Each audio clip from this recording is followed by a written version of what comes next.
Noah Rowe coming at you with another video, this one on the topic of anger.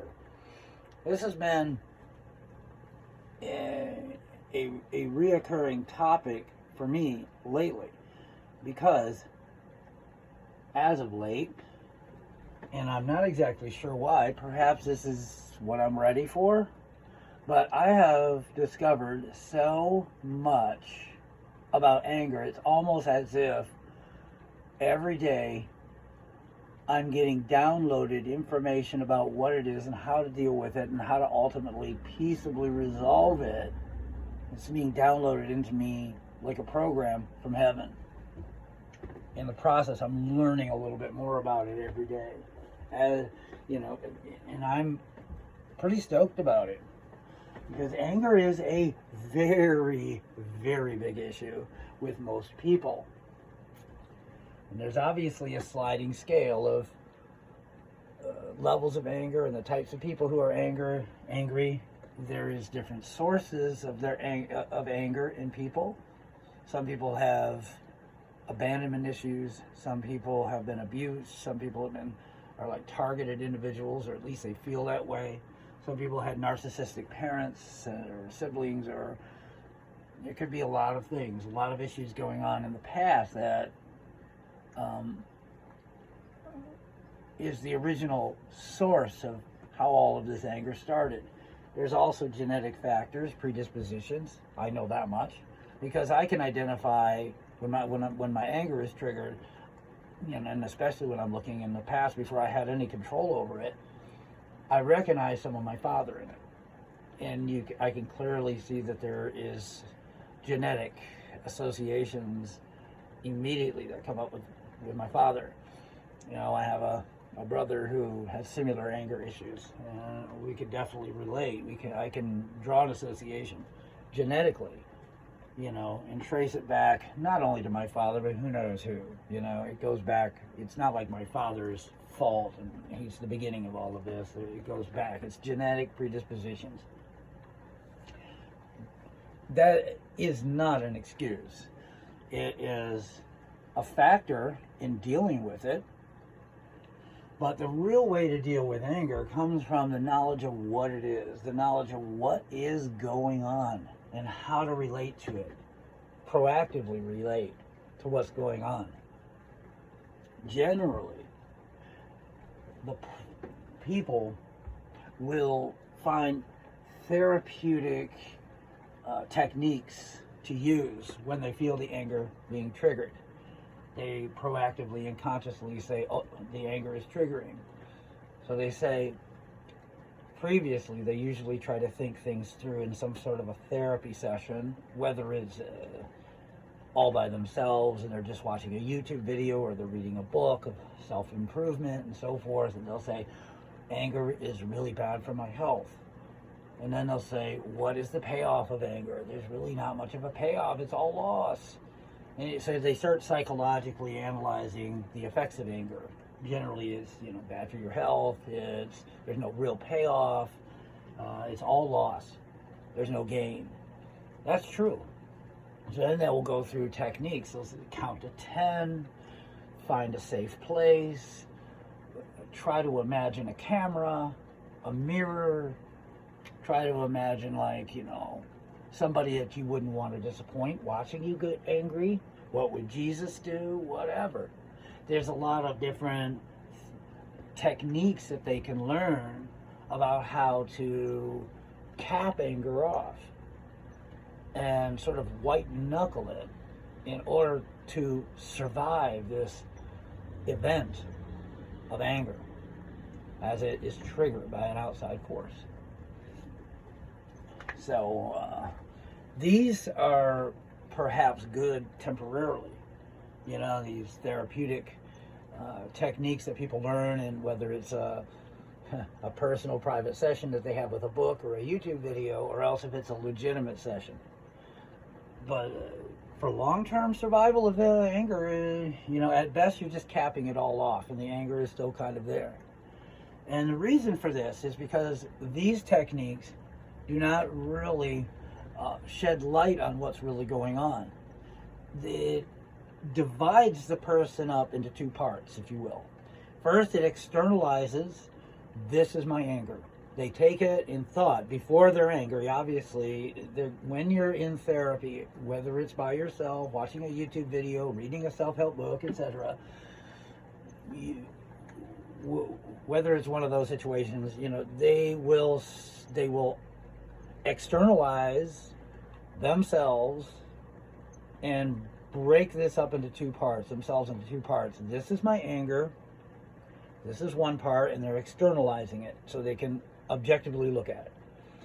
And this is the part of me that wants to overcome the anger. So they see themselves into two parts, and then they play around with the therapeutic techniques in order to overcome the anger in order to survive the event once it begins to be triggered. So while they're in therapy, when they're not angry, they try to psychoanalyze themselves by externalizing themselves and dividing themselves up into two parts. This is my anger. This is my desire to overcome the anger. So it's a struggle and it's a battle because it's externalized, and then you got two opposing forces. The anger, and this is me. This is the devil on my left shoulder. This is the angel on the right shoulder. And this is a battle to the end. I have to find techniques so that my angel can win over the devil, who tries to have its techniques in order to overcome me. And this is definitely an absolute huge mistake. It can work temporarily, but in long term, you're just capping it off and you're externalizing yourself and dividing yourself up into two opposing forces. And then, of course, you have to pull these two forces back into yourself, because they can't just be out there. You can't live in a therapy session. You can't live on a mountaintop, so to speak. You've got to go and engage in the real world. So you've got these two opposing forces that you created in therapy, and you've externalized them so that you can psychoanalyze them objectively. And this is the technique I'm going to use when I feel this anger triggered. I'm going to take a breath. I'll take 10 breaths. I'll count to 10. I will think about what my mother would think or what Jesus would do. And I'll think about all the consequences to my health. And I'll think there's no payoff at all. There's no gain. There's no payoff. It's just all loss.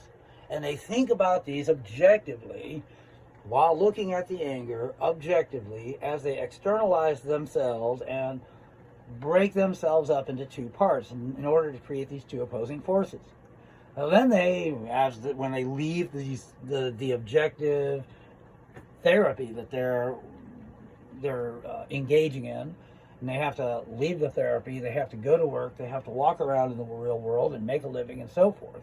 They pull these things, these two opposing forces, subconsciously back down into themselves. So you got the anger inside, and then you got the desire to overcome the anger with all of the techniques that you learn in therapy. And you got these two opposing forces that you pull back down into yourself. Then, when the anger is triggered, you go, okay, I feel the anger coming. Okay, now I have to take these. You feel it as two opposing forces. I have to take a breath. I've got to think about the consequences. It's all loss. There's no gain. What would Jesus think? What would my mother think? Count to 10. Okay, in order to and then, okay, I survived the event. I feel the anger shrinking. And now I can kind of move on with my life. Well, these are what you're going to learn on YouTube videos. These are what you're going to learn in therapy. But nobody is talking about a peaceful resolution. What they're doing is taking two opposing points, two opposing views, or two opposing forces that they've created externally when they've objectively in objective therapy, and they pull these two forces back down into themselves, and they've created inadvertently an internal struggle going on. And some of this stuff is kind of happening unconsciously. So they can white knuckle it through the event. They can survive the event through therapeutic techniques and objectifying their anger and objectifying their desire to overcome their anger and using these, therapeutic techniques. But it's not good for long-term survival, because all you're doing is capping things off. You may get better at dealing with it. You might spend less and less duration in anger. These techniques can't, but it's not a peaceful resolution is what I'm saying. You're still divided into two parts. You still have two opposing forces that are pulled down inside of you, and there's always going to be this internal struggle to the day you die. And that is what I'm learning about anger, and that's what I'm also learning about generally what you're going to learn in therapeutic sessions or in YouTube videos or in self-help books. And this is definitely not a long-term solution in order to come to a peaceful resolution and ultimately find perfect inner peace, So that is the direction I'm going in. Well, that's part of it. There's also a sliding scale. There's two different types of people that might not understand the inner work of peaceable resolution of your anger. One, there's people that are just very, very shallow. They just do not have anger issues. And then there are people on the other end of the scale are narcissists, and they have personality disorders. Narcissists, sociopaths, psychopaths. These people are never going to give up their anger because it's part of their psychological disorder. But the rest of the people that have anger issues, it's because, if you are a passionate person and you are sensitive, you are empathic, you are a strong thinker, you're probably going to have anger issues. So this is very common for most people. This would be video number 1, just a sort of introduction to dealing with anger, not dealing with it so much, not objective therapeutic techniques to overcome it, because as I said, and as I can prove really, in order to do in order to have objective therapeutic techniques, you have to externalize yourself and then divide yourself into two opposing forces. This is my anger, this is my desire to overcome it. I'm going to equip my desire to overcome it with objective therapeutic techniques. Then I'm going to, when I leave this therapeutic session, I'm going to pull these two opposing forces back down into myself and inadvertently and unconsciously create an internal struggle within. This is my anger, and this is my therapeutic desire to overcome it. My anger is the worst version of myself, and my therapeutic success would be my best version of myself. And you got this internal struggle between two opposing forces that you inadvertently created through your therapeutic techniques that you've learned in objective therapy when trying to overcome your anger issues. And that's not a peaceful resolution. That is pulling two opposing forces back down into yourself after you've inadvertently created them, and you now have unconsciously an internal struggle going on within yourself. That is all that does, and that's what I don't want to do. And that is the introduction to the techniques to finally reach the breakthrough necessary and required to have a peaceful, permanent, peaceful resolution to your anger. And with that said, Noah Road, over and out for now.